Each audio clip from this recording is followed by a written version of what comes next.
Welcome to Venture with Joe and Cody, where we take a deep dive into the minds of leaders and innovators making a real impact today. I'm Joe. And I'm Cody. And we're here to bring you the raw stories, the successes, and the setbacks that these trailblazers have experienced in their journey to where they are today. Every week, we sit down with a new guest who's ready to share their insight and advice on business, entrepreneurship, and making a difference in their community.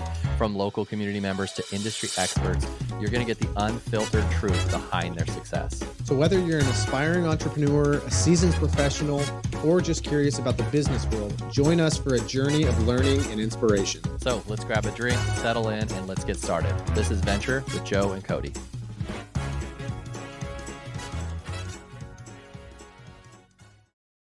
Hey guys, we are back with another episode of Venture with Joe and Cody. That's Cody over there with Residential Mortgage, and that's Joe right here Howdy. with EXP Realty. Right.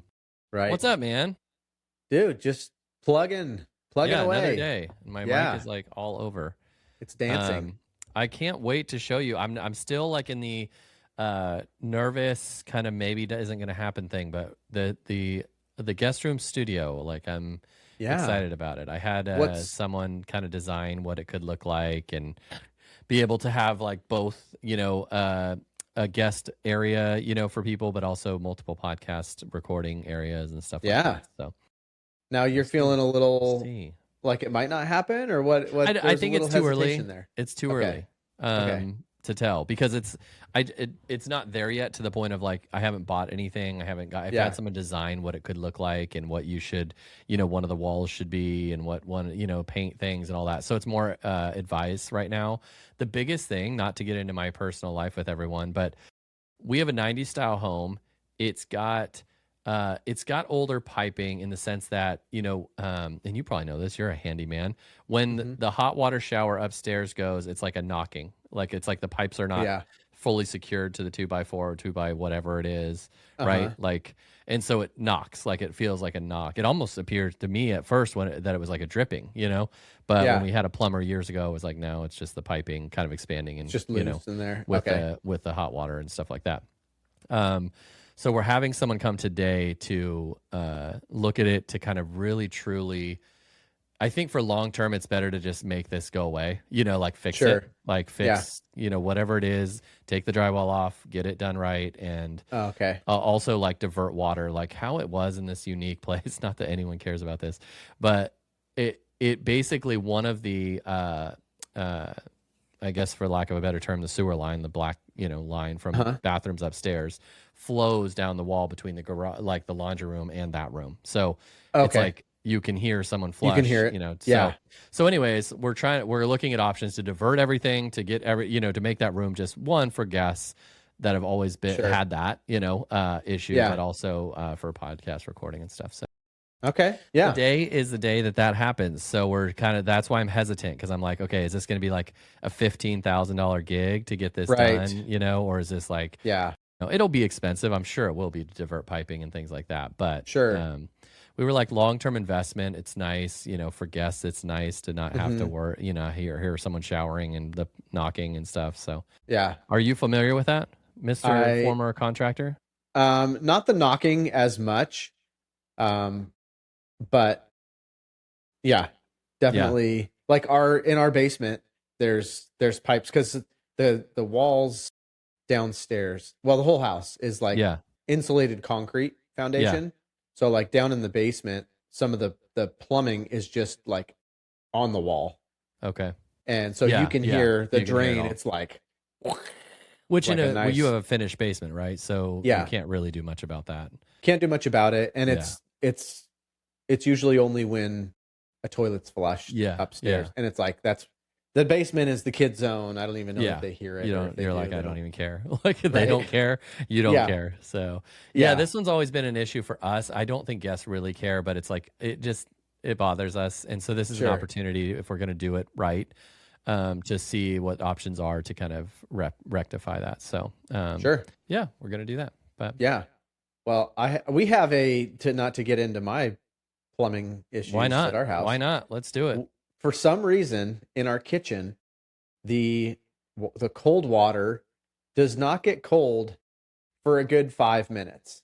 It's like lukewarm, kind of cold, but not like your typical. Yeah, that's a you long turn time. it cold and it's really cold. So we had a plumber come take a look at it, and obviously you can't really take too much of a look at it unless you're tearing things apart. Yeah, yeah. And his best guess thought was, because it's the only sink in the house that does this, which is also weird.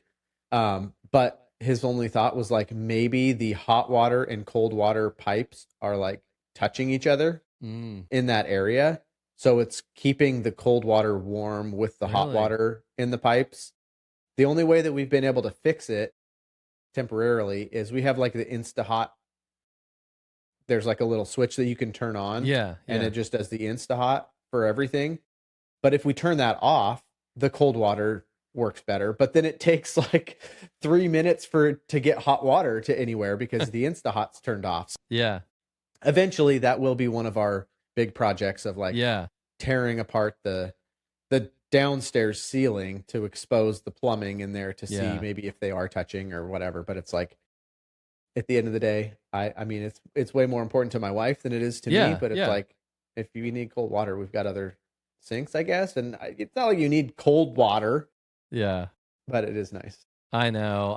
It's one of those things. It's like, is it necessary? No, like if we were selling within a year or so, maybe we, maybe we don't worry about it. Let someone else deal with it. But I'm like, we've been here a while. We like the house. Sure. It might be worth it, but we're only going to get, same with you. It's like, without tearing into it, they're not going to, they can only guesstimate guess of what's going on. But that knocking is pretty common, I think. I think so. I've heard it. Be able to be like, this is what we have to do. Yeah. I mean, I hear it on like radio ads if you have knocking pipes and this and that, but I don't actually know what it means. So well, we're going to find out. So that's what I'm going to find out. Oh, I got to tell you a story about plumbing. You're going to laugh so hard. And this is what I need to talk to them about. It's so embarrassing. Okay. So is it a black pipe or a sewer line? What's the lack of a term? Just like a drain pipe. Okay. So drain pipe goes down that room. So we move in. We're all remodeled. Everything's like flooring's done, paint's done, baseboards are done. Everything looks beautiful. So I'm hanging up and this to this day, I cannot stand stud finders. But no. So you know where this is going. Yeah. So I'm scanning that stupid thing, and I have the little yellow one that's like me, and every time it's on a different line. Every single time it's on a stud at a different point. So, and I am not handy in any way, but so I'm scanning, do it multiple times. I'm like, there is something here. I mark both sides of it, blah blah. I drill in, hang the TV mount, all the stuff. The TV mount too. Oh yeah. It's the bolt, like the big screw. Big screw is going in. Oh no. Anyways, Cora's going to the bathroom and upstairs, and down. We just noticed like leaking, like coming from the baseboards of our new house with baseboards, and it's I was just like, been remodeled. Are you kidding me? So I have to open up the drywall to see like, okay, what's going on. Sure enough, Joe Skipper drilled into the into that drain pipe. So it wasn't a ton of water. It wasn't like because it was coming down. It wasn't like it was fully flowing out, but So that's what that's the worst. Too. Yes. Dude, where is a stud finder that actually finds studs? Like, I maybe I'm just an idiot, and I know I am, but that was like it. And when I took off the drywall, it is bumped against the drywall. Like it is the pipe is like up against it. So it scanned every single time like that something was there. But obviously, I don't know what that was. I should have measured, obviously the distance between different things. But the ones that I see that are a little more trustworthy, because I think those are just like radar based, so they just sense something's back there. Yeah. They have some that are like more of a magnetic one, and if you move it around, it should like sense it, which kind of doesn't work sometimes for drywall.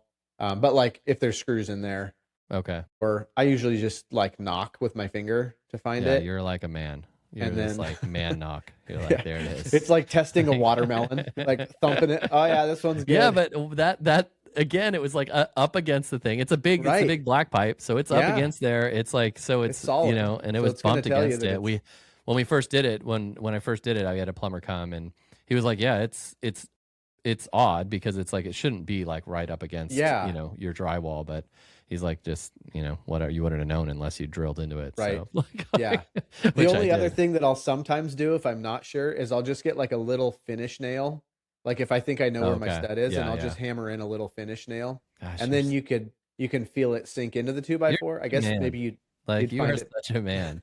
Like No, I just want to talk to you about all this man stuff you know how to do. Like I'm like I it's drilled into a sewer pipe, like to hang I my love that. TV. Like, I love that. oh Like, yeah, man, just put some caulking on it. It'll be yeah, fine. just wrap some what was some of that seal tape around it. Just like it's Some good. Flex It's Seal, good. I just held it in. It was a good hold. It was holding onto the TV really well. So right? like That's just funny. kept it there. Like it would have Oh, made it worse if I didn't. Oh seriously. man, jeez, Yeah, embarrassing. you hear But the toilet flush, and you're like, everybody duck. everyone, yeah, put the towel there. Yeah, Put the towel on the right. baseboard. It should be fine. Let's ignore it Yeah, until something it'll big be happens. fine. But it'll be fine. All right, nobody We use may the upstairs sell bathroom. sooner. We may sell sooner than later. But like, we're like, That's yeah, great. the floor's all warped, so we're gonna move. Yeah, That's my theory for most things. Is like, I don't want to do this work, so let's yep. just sell the house. We've used up enough of this property. We're out. Yeah. Oh man. That's Anything great. new in the mortgage world for you? Oh, nothing too crazy. We've got some new programs. I'm excited. I can't really say anything on them yet. Ooh, it's like a movie. But I'm like, talking to an actor that's like got a movie coming out. He's not able to yeah, say. we'll Like be to doing talk the about it. press release here soon. Some cool stuff in the works that I'm excited about. Nice. Probably might not be till a little later in the year. But Are you able to say who it would help, or are you just able to say buyers? It would help. Well, I'll tell you what it is. You're like, okay, I can't Yeah. even keep the secret anymore. Like that They're- did not they're- take much, Cody. By the way, if you Yeah. ever commit a crime, you're going to be terrible at like. It's pretty bad. I know. You're like, I can't tell you. Okay, like Fine, twist my arm. No, they would be loan programs that are already existing that we just don't do like Oh, okay. in-house. So you're adding on. Okay, We're cool. just adding it to where we could do this kind of stuff Nice. in-house. That'll be great. So some of it is stuff that we do, like we kind of broker and do through what we call a correspondent lender. So like we normally do the loan, but like we do all the legwork on it, and then it goes to somebody else to get underwritten and squared away. So it would be just bringing it in-house to where we wouldn't have to deal with another company doing I it. see. And then a couple of them are just ones that we don't currently offer. Kind of just nice to spread the wings out a little bit farther. There's been in the last couple days been some pretty good improvement in rates. Beginning of the week was looking pretty awful, and then now there's once again some peace talks over in Iran, so that's kind of like throwing things back in. And I read a little headline. I don't know where the validity. I didn't deep dive into it, but it is a source that I do trust. Was saying that the Fed is buying the 10-year Treasury notes, which is really what moves the mortgage market. Okay. So when they're buying it, like that's what they did during COVID times, was they bought a bunch of the 10-year Treasury, which then drives the rates down. So kind of artificially changing things, because if all the big investors and people out there, other countries, are not buying these treasuries, then our rates go up. So it looks like there's a little bit more of the Fed purchasing these treasuries. So that's Okay. either that has been helping temporarily, or the peace talks are starting to help temporarily. But all that to say, we're still in this range of like the 30-year average over the last probably, let's see, the war started, I think, end of February. So the last like month and a half, we've been fluctuating between like 6.25% and 6.5%, you could say, for the average, the 30-year average. I want to say today we were at 6.44 was the average when I looked this morning. So some improvement. But again, it's all just, tomorrow could be drastically different. So Yeah. I think it's all just playing within a say 0.25% range right now. So nothing really abnormal or crazy. Just the norm. Yeah. The norm just now. moving on. Yeah. I think The the norm 6% is range there's- is pretty normal. So Yep. What was I going to say? Yes, things are picking up on our side a little bit. Just the weather and listings and buyers and stuff like that. Buyers are still super picky. Still, it has to be perfect, or it has to be perfect for them. It's not, buyers in this type of market become more and more like, this is what I need and this is what I'm only going to stand for, versus, years in the COVID time was like, man, we don't need it, but it doesn't have this, but we need to make an offer. So it's a lot more, they're just a lot more picky. So even if your house, if, sellers out there, if your house is sitting a while, it's not necessarily that your house is terrible. It's that buyers need a specific house. They're looking for the one, and they're not willing to go for it. So we are seeing that they're willing to take these hits on the rates, but it's got to be for the right house. So, but yeah, activity picking up. I think, everyone's kind of on edge. Every agent's on edge about like, okay, what is going on truly? Because some homes will sell super quick and some homes will sit for a while. But again, it's like traditionally it would be like, oh, well, you're just overpriced. And sometimes that's the case. And sometimes I think in this market, it's just you need the right buyer, because buyers are very, very specific on what they're looking for, and they move on when they don't have it. So they don't even look at your house when it doesn't have what they want. So we're just seeing that swipe left. In the market. Yeah, exactly. It's like, is that what it is, Cody? Like, I think so. How do you know? Like, swipe left, swipe right. Hot or not? Actually, be like, maybe we make an app that's like that for home buying. Yeah. Like you can just kind of swipe and then you make a match, and then you can reach out to the agent once you make a match. Yeah. So that's actually a really good idea, because I've been hearing more, and maybe you were telling me this recently too, like getting feedback from people can be challenging. So making an app where they can, like a dating swipe thing. And there's like, maybe you give them little choices to choose from. Like if you swipe left and it's like overpriced, outdated, whatever, to where you can get a little bit of feedback on it too. Yeah. I like this. I like this. You post it on there and people can like, swipe right or left. And if it swipes and it hits on your house, then, it lets them know and says, hey, you should contact this person. Right. Not a bad idea. I think we got an idea. I like it. Got to think of names. That's the first thing, is think of a name for it. Right. We should have announced it, because someone's going to take it and make millions of dollars on it. Probably. It's trademarked. I like that. No, but I'm not to dive too deep into this. I'm trying to think, because you've got Zillow, you've got whatever, but with that interactive nature, if you were to post homes on this site, someone that's looking for 4 bedrooms, just like a tall dude or tall chick or whatever, blonde, brunette, like same thing with a house. I need 4 bedrooms, I need an acre, and blah, blah, blah. And then that fits in that category, and they just swipe away. They just start scrolling. And then when they swipe right, it's like an automatic hookup. And it's like, do we want to talk? Dude, I love this. Dude. Okay, I have a side question, but it kind of is maybe part of this. Okay. Open houses.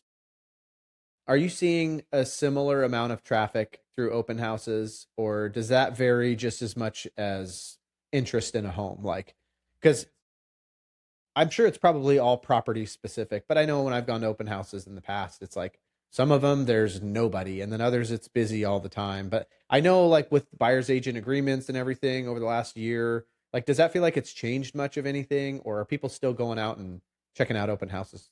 Like, I think you can talk generally and say yes, overall people have come out to open houses more, because they don't want to sign an agent contract, or they don't want to get into the legal thing with an agent until they're ready. I don't think there's people that are like, I don't want to work with an agent, so I love these open houses. I think they're just less likely to, because you're required to sign with an agent. Like you're required to have an agent, at least for one showing. You have to have a contract with the agent for that one showing. I know it sounds like minor, but it's the law. And so I do think that people go to these open houses being like, I'm just not even going to deal with this right now. If I love the home, I'll contact my agent and whatever. But it is specific to the house. Like I think, we had an open house recently that had 0 people in, and we had an open house recently that had 7 to 8 people in groups.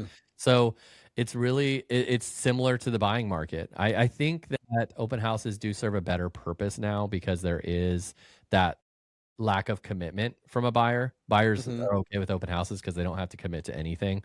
They don't have to commit to an agent. They don't have to commit to, they can just cruise through the house and walk away, So, so I think, I don't know if I've really answered the question. I think they have picked up Slightly. I do think there's more activity in them because people don't want to commit to a buying agent at this point, especially if they're just kicking tires. So I do think it serves a purpose. But then the argument on the other side is that people kicking tires are, if they're serious, they're going to get an agent. They're going to look at it and they're going to see it themselves. Sure. So, there's two sides of the argument of like, I'm more of that side. I'm like, I don't want the house open just so that people can walk through and looky-loo, Christina's on the other end of that of like, she thinks it does serve a purpose and that she's gotten buyers and has gotten buyers out of walking through houses. But I don't know. I'm kind of a mixed feelings on the open house thing. Yeah. I was just curious because I know it seems like it ebbs and flows with, everything does in the industry. Yeah. I know open houses are usually a pretty consistent, steady thing. So I was just curious. People do them. I know you did some recently. Yeah, there's arguments on both sides, and I think there's very popular, TikTok people and social media people that are very against it in the sense of like, I think it, their argument is that it makes the seller feel good, that you're doing something, but does an actual sale come from it? I think it does work for feedback. Like you can kind of, if you're an agent that's like, hey, tell me the goods and bads of this place. Like tell me. Then you can get some direct feedback, which is nice. But I don't personally see a ton of people come in and be like, man, I saw the open house and now I love it. And I'm going to get an agent and I'm going to buy it. It's like most serious buyers have an agent and they're ready to go. So I don't know. Do you go to open houses? Sometimes. I've had lenders go to open houses quite a bit lately, I feel like. Not to host them with me, but to just cruise by and see them. Yeah.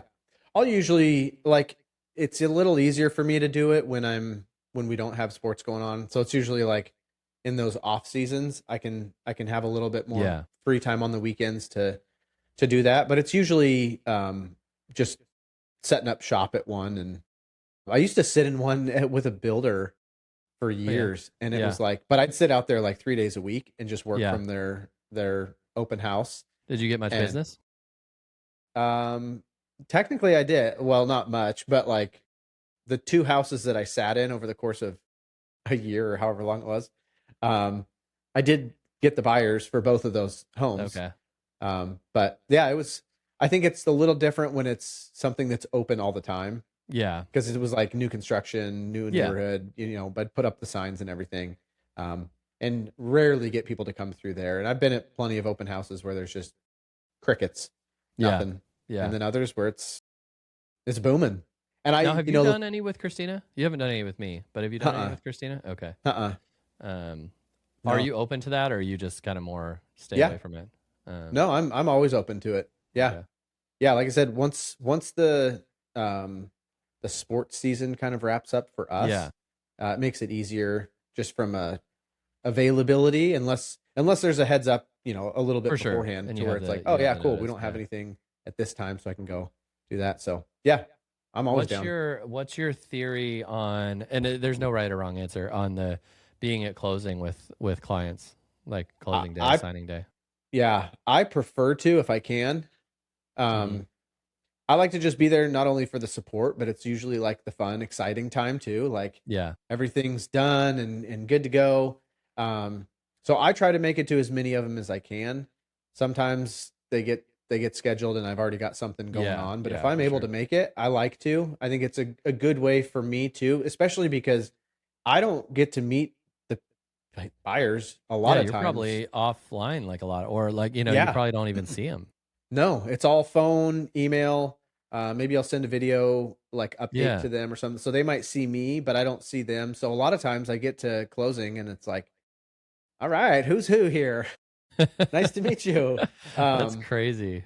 Yeah, but no, I like to. I think it's for me, it's like the support side of it. Of I want to be here in case they have questions. Most of the time, there's not usually questions, but some stuff that when the escrow officer or the notary, whoever's going through it, they might explain something, and then I will explain it sometimes a little bit more in like a way that people can understand it.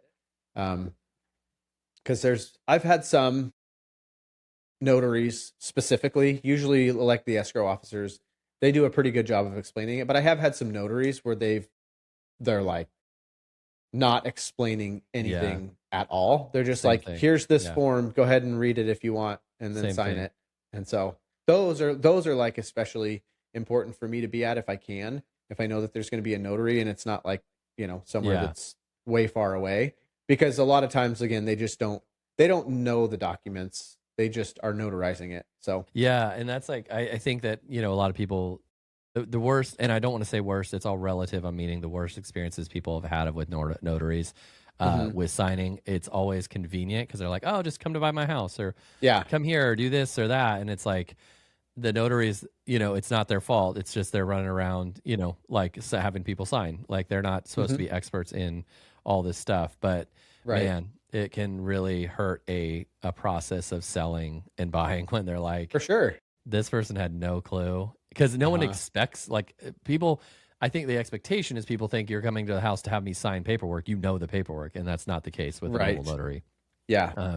They're just having you sign in front of them that witness you sign. So there's great notaries out there, and there's ones that are like, dude, we know it like the back of our hand. Here's what this page means. Here's what this page means. And most of them guide. But, man, the bad experiences we've had where buyers have been pissed is a notary that's either new or doesn't have. So just be aware for anyone paying attention that if you do get a notary, it's a good idea and it's convenient. However, you're not going to get the help on the paperwork. And there's a ton of paperwork as a buyer on this. They may just be handing you paperwork saying, read over and sign. And no one reads it. So maybe I shouldn't say that, but no one can look through that stuff. You'd be there for 3 days if you had to like actually read through the paperwork of all that stuff. So good title companies are good. Good notaries are good. But yeah, I've had some had some bad experiences. I go to all the closings unless I'm gone, unless I really can't. But I had one during COVID, and specifically I feel terrible because it was that weird time where they weren't allowing you to do in person, but now they were starting to transition to in person, and some title companies were saying you could, some title companies were saying you couldn't.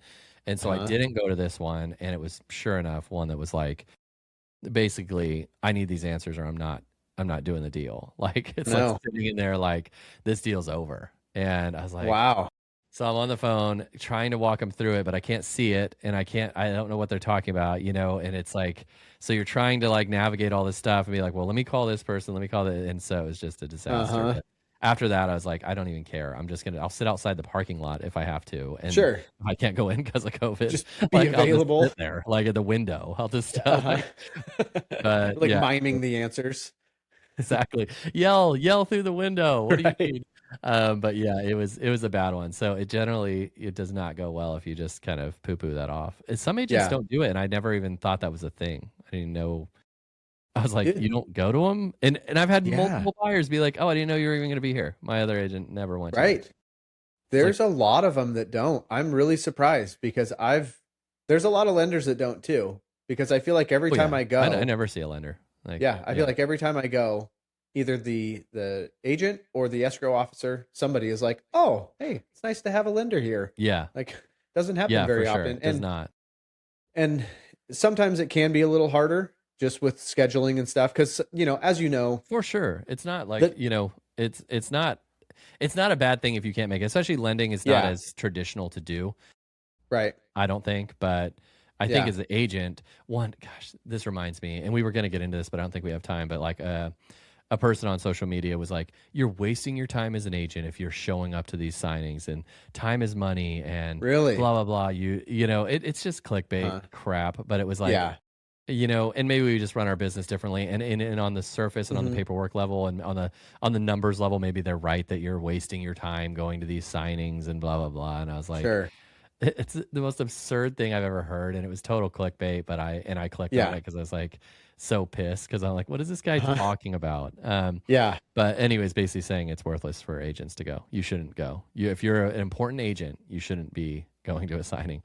I was like, if you care about your clients, you should go to a signing. Yes, like it has nothing to do with like financial or anything. It's like you should be there for your clients. This is the time they're going to have the most questions on anything.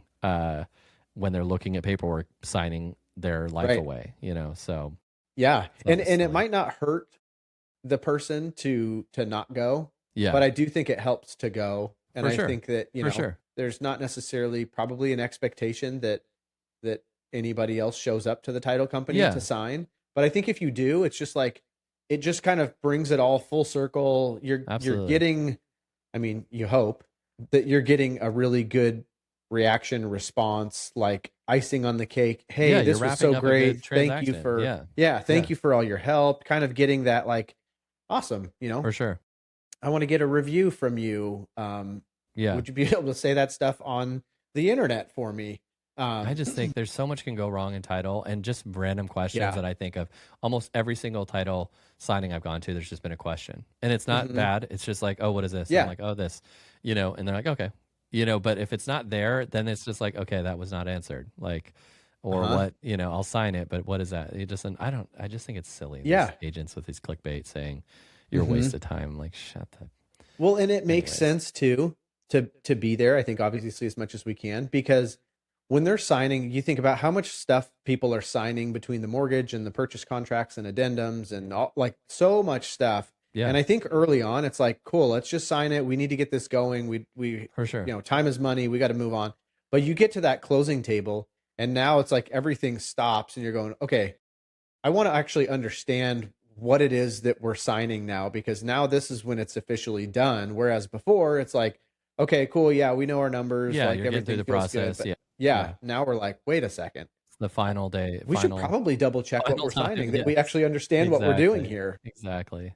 I'm going to put you just on FaceTime if you can't make it. Right. I'm just going to prop you up on an iPad. I'll just be sitting there virtually.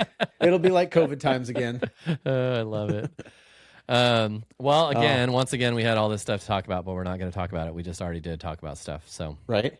Can we just briefly talk about how crazy those couple COVID years were? Dude, isn't it weird that actually happened? I was telling Rory, I was like, you lived through a time that you're going to tell your grandkids about.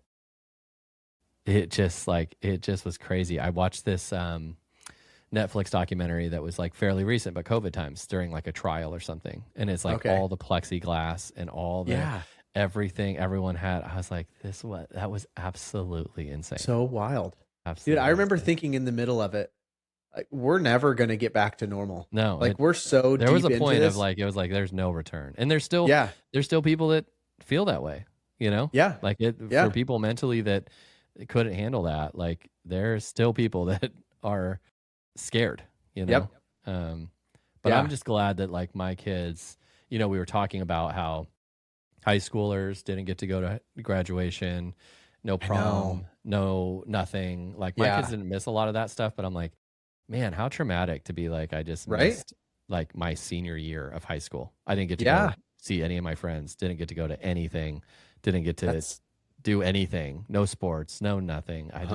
That was shocking. Hopefully that's awful too, because that's like your best for a lot of people. It's their best year. It's like your schedule is usually the easiest. It's fun. It's the end of a era for you. It's the end of your life, like, in the sense of like, you live in high school like this. There's nothing better. Like, right. Yeah. And so it's just crazy.